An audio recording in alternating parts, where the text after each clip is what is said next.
Selamat berjumpa dengan Bu Nike di pelajaran Bahasa Indonesia kelas 7. Bagaimana kabar kalian hari ini? Semoga dalam keadaan sehat dan selalu semangat. Selamat mengikuti pembelajaran. Anak-anak, pada pelajaran Bahasa Indonesia hari ini, kita akan mempelajari tentang teks deskripsi. Tetapi sebelumnya, silakan simak berikut ini.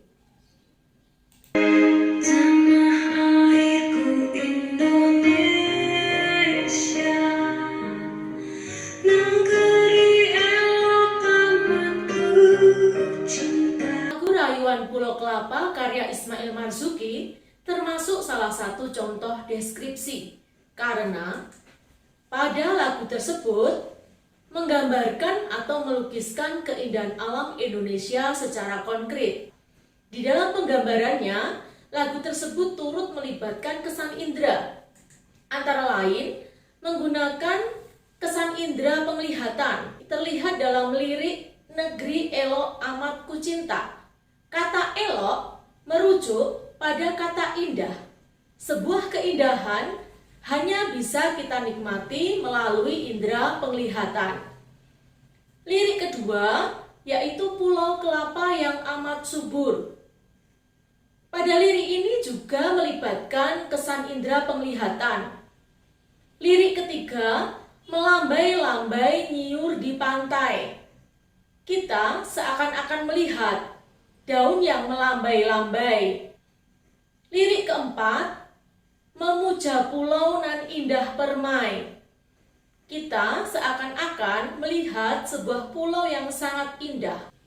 Selain menggunakan kesan indera penglihatan, juga menggunakan indera pendengaran atau seakan dapat didengar. Hal itu terlihat pada lirik Berbisik-bisik Raja Kelana. Kata berbisik-bisik atau melibatkan indera pendengaran. Indera ketiga yaitu indera perasa.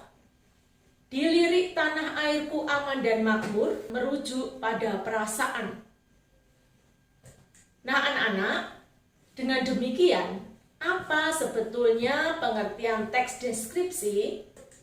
Teks deskripsi adalah satuan bahasa yang utuh, baik tertulis atau lisan, yang menggambarkan atau melukiskan sebuah objek nyata, bisa benda, tempat, atau peristiwa tertentu, secara jelas dan terperinci, sehingga pembaca atau pendengar dapat membayangkan atau seakan-akan melihat dan merasakan sendiri apa yang diungkapkan. Adapun ciri-ciri teks deskripsi antara lain: 1. Menggambarkan atau melukiskan sebuah objek nyata, baik benda, tempat, atau peristiwa tertentu dan bersifat personal. Ciri yang kedua, menggambarkan keadaan suatu objek dengan sangat jelas dan terperinci berupa ciri-ciri fisik objek seperti warna, ukuran, bentuk, dan ciri-ciri psikis.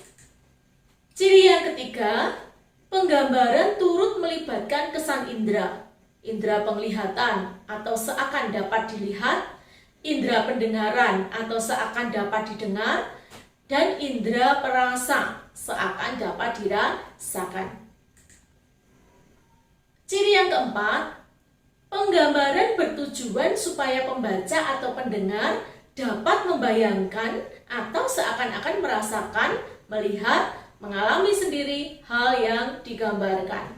Contoh teks deskripsi lainnya yang terdapat di buku paket Bahasa Indonesia kelas 7 halaman 3 sampai dengan 5 dan halaman 12. Di sana Anda akan dapatkan 5 contoh teks deskripsi yang berjudul antara lain Parangtritis nan Indah, Ayah Panutanku, Ibu Inspirasiku, Si Bagas Kelinciku. Dan pada halaman 12 di sana terdapat teks deskripsi berjudul Pesona Pantai Senggigi. Anak-anak, jikalau kalian perhatikan dari 5 judul teks deskripsi tersebut memiliki objek berbeda-beda dan di masing-masing teks memiliki ciri-ciri personal. Parangtritis nan indah berarti yang digambarkan adalah keindahan parangtritis. Ayah panutanku berarti yang dideskripsikan adalah sifat-sifat ayah yang bisa menjadi panutanku. Teks ketiga di sana berjudul Ibu Inspirasiku, merujuk pada objek seorang ibu yang bisa menginspirasi anaknya. Teks keempat, si Bagas kelinciku, berarti di sana yang dideskripsikan, yang digambarkan adalah kelinciku yang bernama Bagas, tidak hanya menggambarkan seekor kelinci. Teks kelima, pesona Pantai Senggigi itu mendeskripsikan keindahan atau pesona yang secara personal hanya dimiliki oleh Pantai Senggigi. Untuk memperdalam pemahamanmu, silakan buka buku paket bahasa Indonesia kelas 7. Di sana terdapat teks berjudul Parangtritis nan indah. Marilah kita mencoba mengidentifikasi informasi dalam teks deskripsi Parangtritis nan indah tersebut. Yang pertama, judul. Dari teks tersebut kita mengetahui bahwa judulnya adalah Parangtritis nan indah. Dari judul kita jadi tahu objek yang akan dibicarakan adalah Pantai Parangtritis. Kemudian topik yang dibicarakan adalah apa anak-anak? Keindahan Pantai Parangtritis. Tujuan menggambarkan keindahan Pantai Parangtritis secara jelas dan terperinci sehingga pembaca seakan-akan melihat sendiri keindahan pantai tersebut. Setelah mengidentifikasi informasi, kita akan menjelaskan isi teks deskripsi Parangtritis nan indah. Kita akan bahas paragraf demi paragraf. Teks deskripsi Parangtritis di buku paket halaman 3, di sana terdapat 4 paragraf. Cermati paragraf 1. Menjelaskan tentang keberadaan letak Pantai Parangtritis. Berada di Kecamatan Kretek, Bantul, Daerah Istimewa Yogyakarta. 27 km arah selatan Yogyakarta. Ini merupakan gambaran umum dulu, ya, gambaran terjauh dari Pantai Parangtritis. Di paragraf kedua, di situ sudah mulai menggambarkan, mendeskripsikan keindahan pemandangan Pantai Parangtritis. Perhatikan paragraf kedua. Pemandangan Pantai Parangtritis sangat memesona. Memesona itu dengan kata lain sangat indah. Di sebelah kiri terlihat tebing yang sangat tinggi. Di sebelah kanan terdapat batu karang besar yang seolah-olah siap menjaga gempuran ombak. Berarti kita bisa membayangkan itu ya, ada sebuah batu karang yang besar, kuat, kokoh, ya, sehingga bisa menjaga pantai dari gempuran ombak yang datang.